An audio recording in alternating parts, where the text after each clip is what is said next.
जय हिंद दोस्तों। हम लोग विजन आईएएस की मंथली मैगजीन को पूरा करते हुए पहुंच चुके हैं 6.2 टॉपिक में। ये हमारा सोशल सिक्योरिटी का पार्ट है और टॉपिक है mid day meal scheme. So let's begin this topic.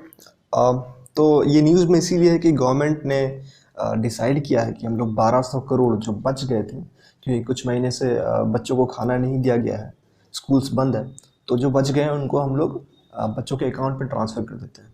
इसलिए ये न्यूज़ में था, ठीक है। और यहाँ पर एक स्कीम का नाम दिया गया है प्रधानमंत्री गरीब कल्याण अन्न योजना। ये स्कीम का नाम याद रखना इम्पॉर्टेंट है, क्योंकि आप इस स्कीम को बहुत जगह यूज़ कर सकते हैं।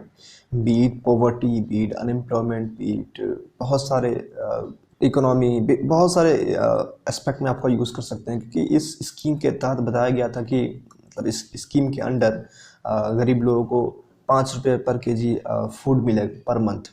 तो ये बहुत बेहतरीन है और 80 करोड़ बेनिफिशरीज है इसके।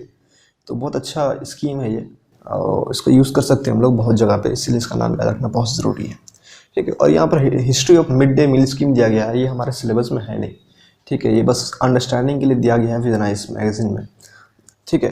देखिए, सबको पता है कि हम लोग को बहुत कुछ पढ़ना है, बहुत सारी रिसोर्सेस है, योजना है, कुरुक्षेत्र है, बहुत सारी रिसोर्सेस है, लेकिन क्या नहीं पढ़ना है वो सबसे ज़्यादा इंपॉर्टेंट है, ठीक है। और यही सीखना है हम लोग को, ठीक है। ये सिलेबस में है नहीं हम लोग का। आज तक कभी किसी स्कीम का हिस्ट्री नहीं पूछा है गवर्नमेंट, ठीक है। यूपीएससी किसी भी स्कीम का हिस्ट्री नहीं पूछा है। सक्सेस पूछा है बट हिस्ट्री नहीं पूछा है, ठीक है। इम्पैक्ट पूछा है बट हिस्ट्री बिल्कुल नहीं पूछा है। ये 1925 जान के क्या करेंगे यार, ठीक है। क्योंकि ऐसे बहुत सारे स्कीम्स है, बहुत सारे क्या सारे स्कीम्स है जो गवर्नमेंट उसका नाम बदल करके उसमें कुछ एक ऐड कर देती है, तो इतने सारे याद करना पॉसिबल भी तो नहीं है, ठीक है। हम लोग मिड डे मील के बारे में सब कुछ जानते ही हैं जनरली, लेकिन यहाँ पर थोड़ा सा इसको एक्सप्लेन किया गया है वापस से। ये सेंट्रली स्पॉन्सर्ड स्कीम्स है, ठीक है। सेंट्रल गवर्नमेंट इसको पैसा देती है और मिनिस्ट्री ऑफ एजुकेशन इसको संभालती है, इम्प्लीमेंट करती है। और यहाँ पर देख सकते हैं, it is a world largest school feeding programme. जब भी हम लोग मिड डे मील का कोई क्वेश्चन अगर आएगा, उससे आना तो नहीं चाहिए क्योंकि ये बहुत फेमस है और बहुत पुराना भी है। यूपीएससी इतना आसान क्वेश्चन पूछता नहीं है। अगर आ गया तो हम लोग इससे शुरू कर सकते हैं, इंट्रोडक्शन, ठीक है। और हम लोग यहाँ लिख सकते हैं कि कुकिंग कोयल जो है डेली मील्स का, वो 60:40 रेशियो में सरकार पैसे बांटती है। मतलब अगर 60% सेंट्रल गवर्नमेंट देगी तो 40% स्टेट गवर्नमेंट देगी, तो इस तरीके से डिस्ट्रीब्यूशन होता है। और जम्मू कश्मीर के केस में जो है 90:10 है। Alright, so moving head, significance is important. और सिर्फ इसमें नहीं, आप इस सिग्निफिकेंस को याद करके रख लो, आप बहुत जगह में इस सिग्निफिकेंस को लिख सकते हो, ठीक है। Improve nutritional levels. अगर एनेमिक का कोई क्वेश्चन आ गया, पॉवर्टी का कोई क्वेश्चन आ गया, हंगर का कोई क्वेश्चन आ गया, तो सब में आप ये सारे सारे नहीं, मतलब आप घुमा फिरा के इसको लिख ही सकते हो, ठीक है। तो यही फंडा है, इम्प्रूव्ड न्यूट्रिशनल लेवल, ठीक है। और ये एसडीजी याद कर लो यार, सस्टेनेबल डेवलपमेंट गोल। मैंने बताया था कि आपको यूट्यूब में ट्रिक्स मिल जाएगा, मैंने एक कहानी देखा था यूट्यूब में, मुझे पूरा 17 का 17 याद हो गया है, ठीक है। बस ऐसे 5 मिनट में याद होता है। आप ट्रिक्स देख लो, यूट्यूब में वीडियोस ऑलरेडी बहुत सारे हैं ट्रिक्स के, आप सर्च करो आपको मिल जाएगा, और याद कर लो यार, और मल्टीपल टाइम्स रिवीजन करो, ठीक है। आप इसको यूज़ करोगे तो आपका आंसर बहुत ज़्यादा मज़ा आएगा, मतलब पढ़ने में लोगों को नंबर मिलेगा। यही तो डिफरेंस होता है हम लोग में और टॉपर्स में। इम्प्रूव न्यूट्रिशनल लेवल्स, ऑब्वियसली खाना मिलेगा अच्छा तो न्यूट्रिशनल लेवल अच्छा होगा ही। अटेंडेंस, अगर खाना मिलेगा, बच्चे जो है खाना के चक्कर में, अच्छा खाना के चक्कर में आएंगे वापस पढ़ने के लिए। इम्प्रूव लर्निंग, पढ़ने के लिए आएंगे तो पढ़ेंगे भी, ऐसे थोड़ी कि बस खा के निकल जाएंगे। सोशल इक्विटी, जो सोशल इनइक्वलिटी हम लोग के सोसाइटी में, क्योंकि एजुकेशन नहीं मिल पाती है, जो गरीब बच्चे हैं अच्छे एजुकेशन नहीं मिल पाती है, तो सोशल इनइक्वलिटी घटेगी। और women workers as a cooks, जो एम्प्लॉयमेंट इससे मिलेगा, क्योंकि वुमेन वर्कर्स जो है वहाँ पर खाना वगैरह बनाती है, तो एम्प्लॉयमेंट भी जनरेट होगा इससे, ठीक है। अब देखिए चैलेंजेस क्या क्या है। पुअर इंफ्रास्ट्रक्चर, ठीक है। इंफ्रास्ट्रक्चर अच्छा नहीं है खाना बनाने के लिए, जो भी चीज़ें होती है वो पुअर है, मतलब गंदा होता है, छोटा होता है जगह, तो ये सब का दिक्कत है। और इन एडुकेट न्यूट्रिशन कंटेंट, जानते ही वहाँ पर करप्शन होता है और न्यूट्रिशन कंटेंट बहुत कम होता है, ठीक है। लैक ऑफ कम्युनिटी ऑनरशिप भी नहीं है, ठीक है। मतलब कम्युनिटी ऑनरशिप का मतलब है कि अगर पंचायत है, पंचायत उसको देखभाल नहीं करता है, संभालता नहीं कि हाँ भाई तुम कितना न्यूट्रिशन दिए हो, बच्चों को खाना आज कम क्यों मिला है, तो ये सब के बारे में वो लोग देखते नहीं है, संभालते नहीं हैं, उनको मालूम नहीं कि ऐसा कर भी सकते हैं हम लोग। तो ये कम्युनिटी अवेयरनेस नहीं है, उसी के कारण कम्युनिटी ऑनरशिप भी नहीं है, ठीक है। और एक सोशल डिस्क्रिमिनेशन है, ये बहुत इंपॉर्टेंट पॉइंट लिख सकते हैं आप। Indian institute of Dalit studies, इसके अकॉर्डिंग दलित चिल्ड्रन को कम खाना मिलता है, ठीक है। तो ये एक बहुत बहुत अनफॉर्चुनेट सा थिंग है, but we have to accept it and we have to move forward to make it better, ठीक है। इसको ठीक करने की ज़रूरत है। क्वालिटी, इन्फीरियर क्वालिटी, हम लोग देख लिए कि न्यूट्रिशन कंटेंट कम रहता है, लेकिन कभी कभी गंदा भी रहता है खाना, ठीक है। तो क्वालिटी भी ठीक नहीं रहता।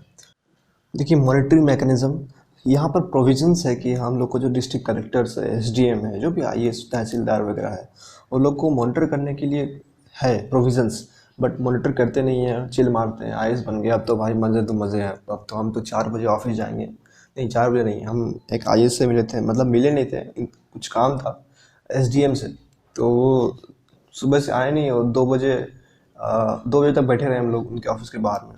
तो पता चला कि एसडीएम साहब आज आएंगे ही नहीं। तो ऐसा होता है, आप जाके उनके घर पे काम करवा लीजिए। तो घर पे जाना पड़ा और घर पे भी हम लोग को 2 घंटा वहाँ वेट करना पड़ा, तो काम हुआ हमारा। तो इस तरीके से भाई यहाँ पर ऐसा चलता है। तो इसको ठीक करने की ज़रूरत है भाई, अकाउंटेबिलिटी बढ़ाने की ज़रूरत है, ठीक है। कि नॉर्मल जनता किस तरीके से अगर पनिश करने लगे एसडीएम और बीडीओ को और जो भी लोग जो भी एग्जीक्यूटिव लोग, अगर नॉर्मल जनता के पास ऐसा पावर हो जाए कि हम लोग उनका रेट कर सके कि हाँ भाई ये एसडीएम मेरे पास इतना हम काम कराने गए थे, अच्छा से काम नहीं किया, तो इसको हम 2 रेटिंग देंगे या 1 रेटिंग देंगे, और रेटिंग के हिसाब से उसका उनका तनख्वाह डिसाइड होना चाहिए, ठीक है। मतलब ऐसा नहीं कि आप 100 लोगों का रेटिंग पर डिसाइड कर रहे हैं, मान लेते हैं कम से कम अगर 5000 लोग हैं तो उसको डिसाइडिंग फैक्टर माना जाना चाहिए। तो इस तरीके से हम लोग इम्प्रूव कर सकते हैं चीज़ों को, ठीक है। करप्शन लीकेजेस ऑब्वियस, जहाँ भी गवर्नमेंट स्कीम्स आ जाए, गवर्नमेंट का कुछ भी इनिशिएटिव आ जाए, वहाँ पर हम लोग करप्शन लीकेजेस लिख ही सकते हैं, ठीक है। मीगर एलोकेशन ऑफ रिसोर्सेज, जैसे हम लोग जानते हैं कि 100 रुपये बस मिलता है एक बच्चा को एक महीना में खाना के अलावा, तो ये बहुत कम पैसा है। 100 रुपये में क्या ही होता है यार, ऐसे हम लोग एक दिन में उड़ा देते हैं 100 रुपया जब बाहर निकलते हैं। तो क्या होता है इसमें बताओ, कुछ नहीं हो सकता, ठीक है। वे फॉरवर्ड में देखते हैं हम लोग कम्युनिटी। अच्छा, वे फॉरवर्ड के पहले यहाँ पर कुछ साइड में था, ये देख लेते हैं हम लोग, ये बहुत अच्छा चीज़ है। ये हम लोग एग्जाम्पल्स में लिख सकते हैं, ये भी हम लोग वे फॉरवर्ड में ही लिख सकते हैं, ठीक है। ये आंध्र प्रदेश में बताया गया कि एग और बनाना मिलता है। भाई बिहार झारखंड में देख लो कुछ नहीं मिलता भाई, नॉर्मल सा खिचड़ी बना कर दे देते हैं लोग, वो भी गंदा खिचड़ी, कभी कभी इसमें कुछ पड़ा हुआ रहता है, ठीक है। तो इस तरीके से हम लोग उसका एग्जांपल्स को यूज़ करके हम लोग अच्छा कर सकते हैं। और महाराष्ट्र में स्नेह भोजन का एक यूनिक प्रैक्टिस है, तो ये भी मिलता है। अगर आपको 82% याद रहता तो याद कर लो, लेकिन अगर ये एक बनाना और स्नेह भोजन लिख दिए हो तो ऑलरेडी आपका आंसर हैवी हो चुका है, ठीक है। ओके, वे फॉरवर्ड में कम्युनिटी पार्टनरशिप, जैसे मैंने बताया कि इश्यूज और चैलेंजेस को जस्ट अपोजिट कर दो तो आपका वे फॉरवर्ड बन जाता है, ठीक है। आपको बस एक चीज़ याद करना होता है, इश्यूज याद कर लो, चैलेंजेस याद कर लो, तो आपका वे फॉरवर्ड ऑलरेडी बन जाएगा। और किसी क्वेश्चन में प्रोज एंड कॉन्स होता है, तो जो कॉन्स होता है उसका अपोजिट वे फॉरवर्ड में लिख दो, ठीक है।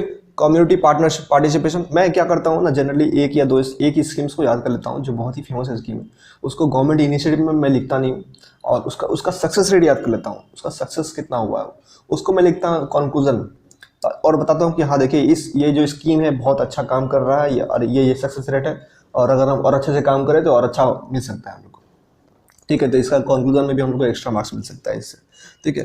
कम्युनिटी पार्टिसिपेशन, ठीक है, ऑब्वियस बात है, कम्युनिटी पार्टिसिपेट करेगा तो एसडीएम जो है अकेला बंदा है, कितना स्कूल्स को देख पाएगा, वो लोग के पास भी लिमिटेशन है भाई, दो ही हाथ है दो ही पैर है, वो लोग के पास बहुत काम होता है। तो अगर कम्युनिटी पार्टिसिपेट करे, तो अगर पंचायत है, गांव का पंचायत है, वो लोग देखे कि स्कूल में क्या टीचर आ रहा है कि नहीं आ रहा है तो मोबाइल चला रहा है क्या, पढ़ा नहीं रहा है कि, ये सब देखेगा तो ऑब्वियस बात है बहुत अच्छा हो जाएगा, इम्प्रूव हो जाएगा हम लोग का स्टडी, ठीक है। क्रिएटिंग अवेयरनेस बिल्डिंग की ज़रूरत है, जो हम लोग को हेल्थ है, न्यूट्रिशन है, हाइजीन है, क्योंकि अगर पंचायत को मालूम नहीं रहेगा कि किस तरीके से हम लोग न्यूट्रिशन चेक करते हैं इसका, तो कैसे वो करेगा, अगर वो पहुंच भी गया देखने के लिए तो उसको पता नहीं चलेगा किस तरीके से हम चेक करते हैं, ठीक है। तो अवेयरनेस की जरूरत है, नॉलेज की जरूरत है। इंक्रीज स्टाफ, जिस तरीके मैंने बताया कि वो लोग दो ही हाथ है दो ही पैर है, एक ही बंदा, बहुत सारे स्कूल्स है, सर्व शिक्षा अभियान के बहुत सारे स्कूल्स होते हैं, हर गाँव में स्कूल्स होते हैं, तो पॉसिबल नहीं है, ठीक है। तो इसकी स्टाफ इंक्रीज करने की जरूरत है, जिस तरीके से ऊपर लिखा हुआ कि इंस्पेक्टर फैसिलिटेटर्स को अपॉइंट करना है, तो उस तरीके से उसी सेंस में on the similar lines we can appoint some staffs that can keep an eye on the implementations of those schemes, ठीक है। और स्टेटरी हॉलीडेज यहाँ पर लिखा गया है, जो भी हॉलीडे होता है, जैसे गर्मी की छुट्टी होती है तो 1 महीने तक बच्चों को खाना नहीं मिल पाता है, न्यूट्रिशस खाना नहीं मिल पाता है, तो जो स्टेटरी हॉलीडेज है वहाँ पर हम लोग बच्चों को जो 100 रुपये देते हैं उसको बढ़ा करके हम लोग कुछ कर सकते हैं, और 100 रुपये का तो ऑब्वियसली बढ़ाना ही चाहिए, ठीक है। तो उसको भी लिख सकते हैं यहाँ पर। डेटा कलेक्शन बहुत ज़रूरी है, कौन बच्चा आ रहा है, कौन बच्चा खा रहा है, अटेंडेंस को ऑनलाइन कर देंगे तो IoT को यूज़ करेंगे, तो बहुत कुछ अच्छा कर सकते हैं इसमें, ठीक है। टेक्नोलॉजी को इंटीग्रेट कर सकते हैं, टीचर्स को एजुकेट कर सकते हैं, ट्रेनिंग कर सकते हैं टीचर को, ऐसा कुछ हम लोग प्लानिंग। मैं सोच रहा था कि ऐसा बनूंगा तो मैं ऐसे करूँगा कि टीचर्स का ट्रेनिंग लूँगा, ठीक है, टीचर्स का एग्ज़ाम लूँगा। जो टीचर पास कर पाएगा उस एग्ज़ाम को, दो तीन लगातार टेस्ट में अगर फेल किया तो उसका वेतन का इतना % काट देंगे, और जो भी वेतन का इतना % काटेंगे उसको हम लोग इंफ्रास्ट्रक्चर को डेवलप करने में यूज़ करेंगे। तो इस तरीके से इंफ्रास्ट्रक्चर भी डेवलप होगा और टीचर का ट्रेनिंग भी हो जाएगा, ठीक है, क्योंकि हम लोग जानते हैं कि बहुत सारे टीचर पैसे देके घुस जाते हैं, ठीक है। तो इसको हम लोग ठीक कर सकते हैं ऐसे। तो ये फ्रॉड हमारा ख़त्म हो गया, ये टॉपिक हमारा ख़त्म हो गया, और हम लोग अब मिलेंगे नेक्स्ट टॉपिक में, global report and food crisis. ये बहुत छोटी सी टॉपिक है, उतना इंपॉर्टेंट भी नहीं, ठीक है। Thank you.